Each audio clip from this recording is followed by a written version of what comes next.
श्री कृष्ण कन्हैया लाल की जय। श्री निजानंद स्वामी की जय। श्री प्राणनाथ प्यारे की जय।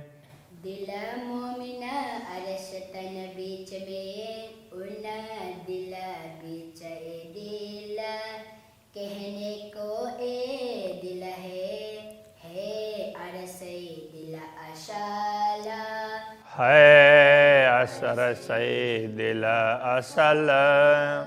श्री कृष्ण कन्हैया लाल की जय। यह प्रकरण बड़ा ही मार्मिक है। इसकी एक एक चौपाइयों का भाव अति उत्तम है। वैसे तो तारतम सागर की सभी चौपाइयाँ उत्तम भाव रखती है, फिर भी इसमें कई रहस्य स्पष्ट होते हैं, इसलिए इसको कलश का भी कलश ये नाम दिया है।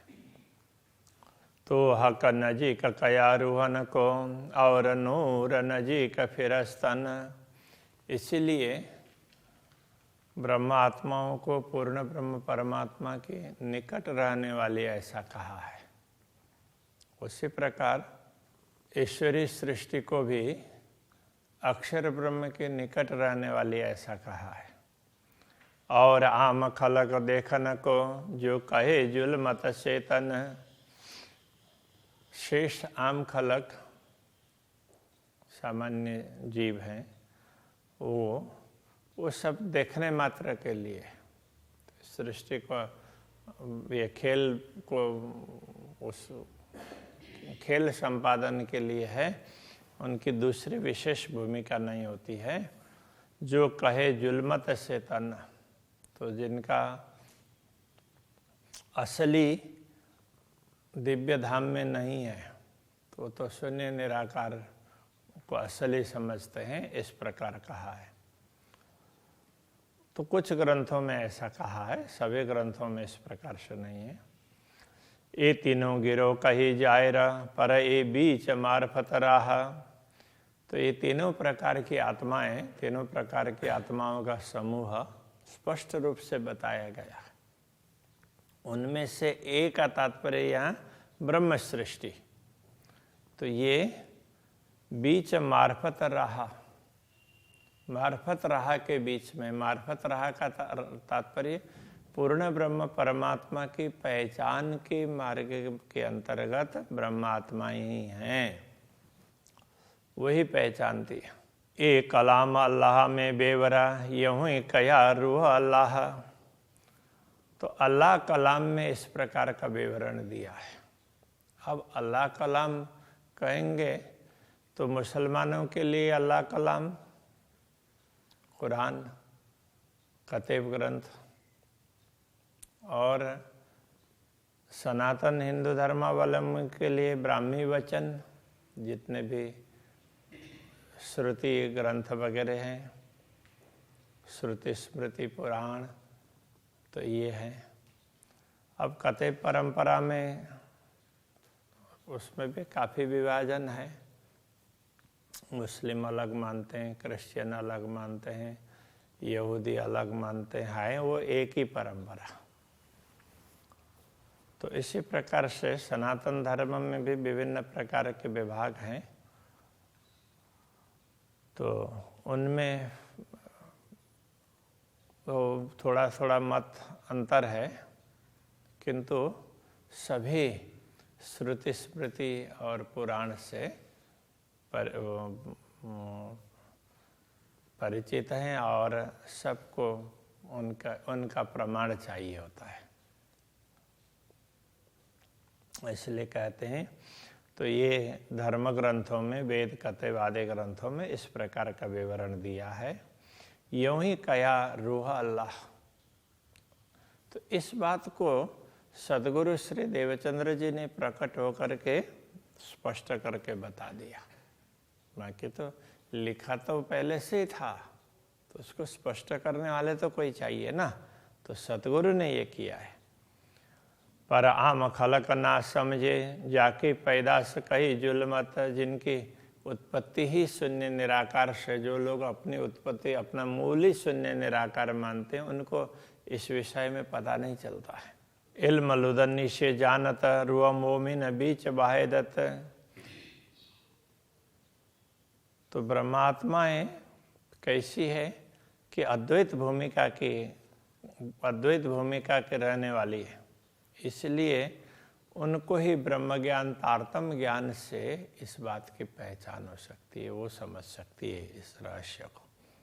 इल्म नुक्ते की शाहिदी हक सूरत अरस मार्फत। इल्म नुक्ता कहने से तो इसको कते परंपरा में इल्म नुक्ता कहा, तो ये तारतम्य ज्ञान है। तारतम्य ज्ञान की ये साक्षी है कि हक सूरत अरस मार्फत, परब्रह्म परमात्मा का स्वरूप है, तो वो तो परब्रह्म परमात्मा का स्वरूप और परमधाम उन दोनों की पहचान होनी चाहिए। तो ये बात तारतम्य ज्ञान से स्पष्ट होती है, इन दोनों की पहचान तारतम्य ज्ञान से ही होती है। शास्त्रों में अलग अलग ग्रंथों में लिखा हुआ है, किंतु तारतम्य ज्ञान के बिना वो स्पष्ट नहीं हो पा रहा है। सो सब बातें फुरमान में, ये सारी बातें फुरमान में कहने से कई लोग तो सोचते हैं कि कुरान में, यहाँ केवल कुरान की बात नहीं है, जो भी धर्म ग्रंथ जिसमें परमात्मा की बातें कही गई है उनमें इस प्रकार की बातें कही है। खोले हक की सूरत हकीकत, तो इस हकीकत को, इस यथार्थता को तो रसूल मोहम्मद ने जो मोहम्मद के 3 स्वरूप की बात कही है, उसमें जो अंतिम स्वरूप है वो उसको बड़े स्पष्ट करके बता देंगे। तो इसलिए ये समझना होगा, जो शास्त्रों में, सब ग्रंथों में बहुत कुछ बातें बताई है, जिन जानो शास्त्रों में नहीं है शास्त्रों में सब कुछ, पर जीव सृष्टि क्या जान ही जाकी अकल है तुझ। तो ऐसा मत समझना कि शास्त्रों में लिखा नहीं है, सभी धर्म ग्रंथों में बहुत कुछ कहा गया है, किंतु जिनकी बुद्धि ही तुच्छ है, ऐसी दुनिया के लोग हैं, वो कैसे समझ पाएंगे। इसलिए वो उनको पढ़ भी लेते हैं, किंतु उनके पल्ले नहीं पड़ती है, अलग ही अर्थ निकाल लेते हैं। बसरी मल की और हकी जो कही मोहम्मद 3 सूरत, रसूल मोहम्मद ने बसरी मल की और हकी ऐसा करके जो 3 स्वरूप की बात कही थी। 2 देवे हक की शायदी फरदा रोज क़यामत, उनमें से 2 स्वरूप है क़यामत के समय पर प्रकट होकर के इन सारी बातों की साक्षी देंगे, ऐसा भी कहा गया था। नबी नबूवत कुरान माजजा, ये 2 साबित होवे इनसे। नबी की नबूवत का तात्पर्य, जो लोग परमात्मा नबी कह करके पैगंबर को मानते हैं, पैगंबर का अर्थ होता है परमात्मा का संदेश देने वाले। जो भी परमात्मा का संदेश देने वाले महापुरुष हुए हैं, अवतारी पुरुष हुए हैं, जो महानुभाव हुए हैं सृष्टि के आदिकाल से लेकर के आज तक, तो ये सचमुच परब्रह्म परमात्मा की बात कर रहे हैं। तो इस प्रकार से उनके जो वो परमात्मा का संदेश देने वाला वो सिद्ध करना, और जो कुरान कहने से अल्लाह कलाम, तो शास्त्र वचन, उनमें जो रहस्य छिपे हुए हैं उनका स्पष्टीकरण करना, ये 2 साबित होवे इनसे। ये दोनों बातें इन्हीं महापुरुषों से स्पष्ट होंगी। तो ये कौन महापुरुष हैं, उनके लिए कहा ये सतगुरु श्री देवचंद्र जी महाराज और महामती श्री प्राणनाथ जी महाराज, उनसे ही ये बात सिद्ध होगी। कुरान न खुले बिना खिताब के बिना, तो ये इन 2 को परब्रह्म परमात्मा की शक्ति आई है ऐसा माना गया है। तो वो उपाधि के बिना, तो ऐसी खिताब के बिना ये कुरान कहने का तात्पर्य तो परमात्मा के वचन वो स्पष्ट होने वाले नहीं है। ना तो लिखा सब इनमें, अन्यथा इन ग्रंथों में तो यद्यपि इन सारे ग्रंथों में लिखा ही है, लिखा तो था ही, किंतु ये स्वरूप प्रकट हो गए, उन्होंने सारे धर्म ग्रंथों का रहस्य स्पष्ट करके समझा दिया। इन शायद ये सब मिलसी हिंदू या मुसलमान, इन्हीं साक्षी के द्वारा इन सब ऐसी अलग अलग प्रकार के साक्षियाँ जब स्पष्ट हो जाएंगी तो उस समय हिंदू अथवा मुसलमान उनमें जो परस्पर वैमनस्यता है वो दूर हो जाएगा और सब फिर मिल करके चलने लगेंगे। मुआ दज्जाल सब का कुफर, मुआ का अर्थ होता है मरा, दज्जाल मरा, सबका कुफर। दज्जाल क्या है? तो मुसलमान लोग तो दज्जाल को कोई अलग प्रकार का प्राणी ऐसा समझते हैं, वो आएगा और तुम्हारे नमाज में बाधा डालेगा, ऐसा कहा गया। नमाज का मतलब परमात्मा की स्तुति। तो वो नमाज पढ़ते हुए इधर उधर देखते हैं, कभी शैतान ना आ जाए, दज्जाल ना आ जाए। तो वास्तव में नमाज पढ़ते हुए ही देखना ऐसा नहीं है, हमेशा अलर्ट रहो कि तुम्हारी वृत्ति इधर उधर ना भटके। तो ये दज्जाल क्या है? तो इन्होंने हमेशा स्थूल वस्तु को ही देखा है, सूक्ष्म रूप से विचार नहीं किया। तो प्राणनाथ जी कहते हैं वो कुफ्र है, भ्रम है, सबका भ्रम है। तो वो भ्रम रूपी दज्जाल है, वो मिट गया। वो भ्रम ही तो सबको भटका रहा था, भ्रम मिट गया तो अब सबका भटकना बंद हो गया। यूँ सब पाक हुए एक दिन, इस प्रकार भ्रम मिटने के बाद में सब लोग पवित्र होकर के एक ही परमात्मा के मार्ग पर चलेंगे। दीन का अर्थ होता है धर्म, तो परमात्मा का मार्ग धर्म, धर्म के एक ही मार्ग पर सब चलेंगे। और भी शायद फुरमान में धर्म ग्रंथों में ऐसी और भी साक्षियाँ दी है। तब का 14 जरा नहीं, उसमें ये स्पष्ट कहा है ये 14 लोग हैं, इसका तो कोई अस्तित्व है नहीं। खेल नाम धर्या सब कहने को, ए जरा नहीं अरस माहे, ये सब तो नाम मात्र का खेल है। तो ये खेल है ऐसा बोल दिया, इनका अस्तित्व कोई परमधाम में, इनका कोई अस्तित्व ही नहीं है। जो परमधाम रहने वाला है, शाश्वत है, उसके सामने उसके वहाँ तो इसका कोई अस्तित्व ही नहीं है। जब तक तुम्हें शाश्वतता का पता नहीं चल रहा है, अनुभव नहीं हो रहा है, तब तक ही तुम्हें खिलौने के प्रति आकर्षण हो रहा है। जैसे छोटे छोटे बच्चे होते हैं, उनको किसी काम के नहीं है यथार्थ में, तो खिलौने हैं, किंतु उनको लगता है ये तो बहुत बड़ी चीज़ है, उसके लिए लड़ेंगे, रोएंगे, धोएंगे, कितना कुछ करेंगे। तो अब वही जब बड़े हो जाएंगे, फिर उनके सामने वो खिलौने रख देंगे तो क्या करेंगे? हंसेंगे। तो उनको पता चलेगा कि अरे इसके लिए तो हम लोग बहुत लड़ते थे, ये तो है कुछ भी नहीं है। तो ऐसा ही होता है। और ठौर न काहूँ अरस बिना, अरस न काहूँ इंतहाए। और कोई परमधाम के अतिरिक्त और कोई भी ठिकाना नहीं है, क्योंकि उनका कोई अस्तित्व ही नहीं है। तो कल्पना नाम मात्र का है, तो बस कल्पना कर दिया अक्षर ब्रह्म ने, तो दुनिया का अस्तित्व है। जब परमधाम की बात करते हैं तो कहते हैं अरस न काहो इंतहा है। परमधाम का तो कोई पारावार ही नहीं है। इंतहा का अर्थ पारावार, सीमा।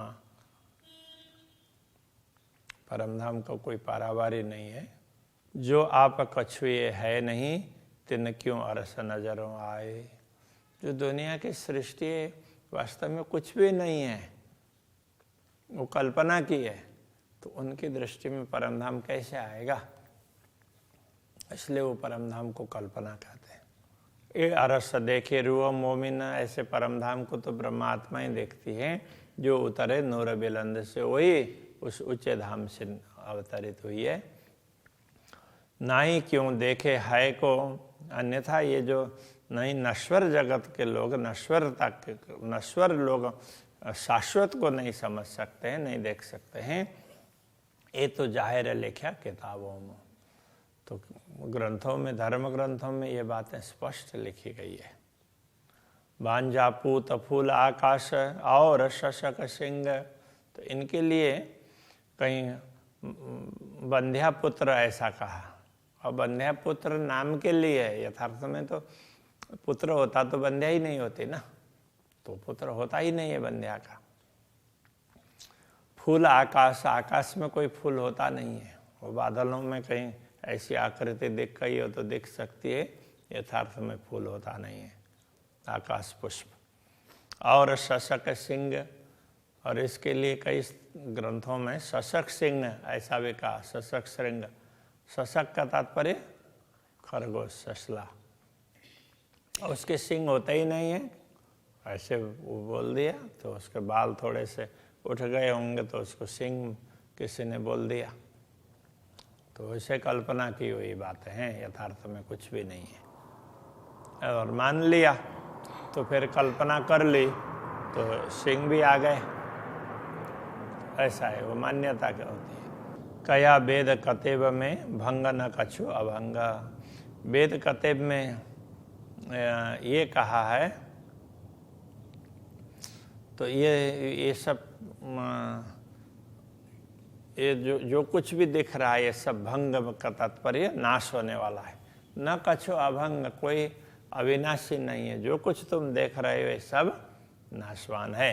यूं असल खेल की है नहीं, ये दिल में दिखाई देता है।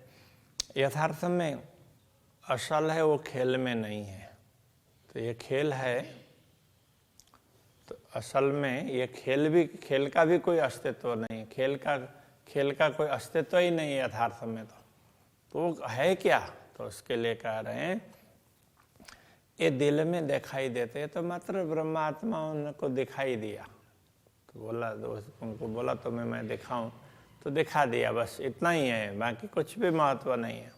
किया हुक्म मोहम्मद रूहों देखने, श्री राज जी के आदेश ने, यहाँ पर मोहम्मद कहने से अब यहाँ श्यामा जी के लिए, तो श्यामा जी और ब्रह्मात्माओं को दिखाने के लिए ये सब कहा गया है, ये खेल दिखाया है, उनको बताने के लिए इसकी कल्पना की है।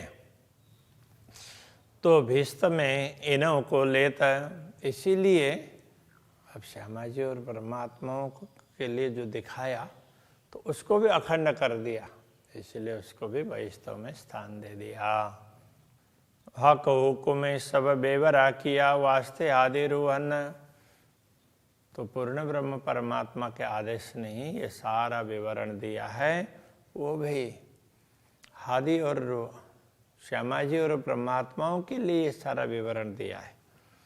जो सहुर कीजे मिल महामति, जो लज्जत लीजे अरसतन, यदि महामति का तात्पर्य महामति कह रहे हैं कि यदि कोई मिल करके सहुर करे, विचार विमर्श करें, चिंतन करें, तो क्या होगा, तो लज्जत लीजे अरसतन, तो परमधाम के शरीर परात्मा का आस्वादन लो।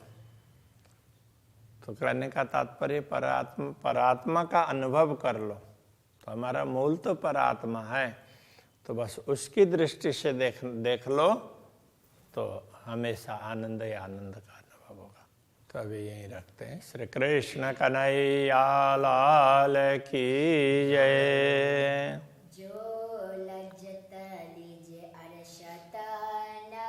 जो लज्जत लीजे अरसतन, हक्का हुक्मे सब बेवरा किया, हक्कों में सब बेवरा किया, वास्ते हादि रूहाना, वास्ते हादि रूहाना, जो सहुर कीजे मिल महामती, जो सगुण कीजे मिल महामती, जो लज्जत लीजे अरसतना, जो लज्जत लीजे अरसतन, जो जो लजत लीजे अरसतन। कृष्ण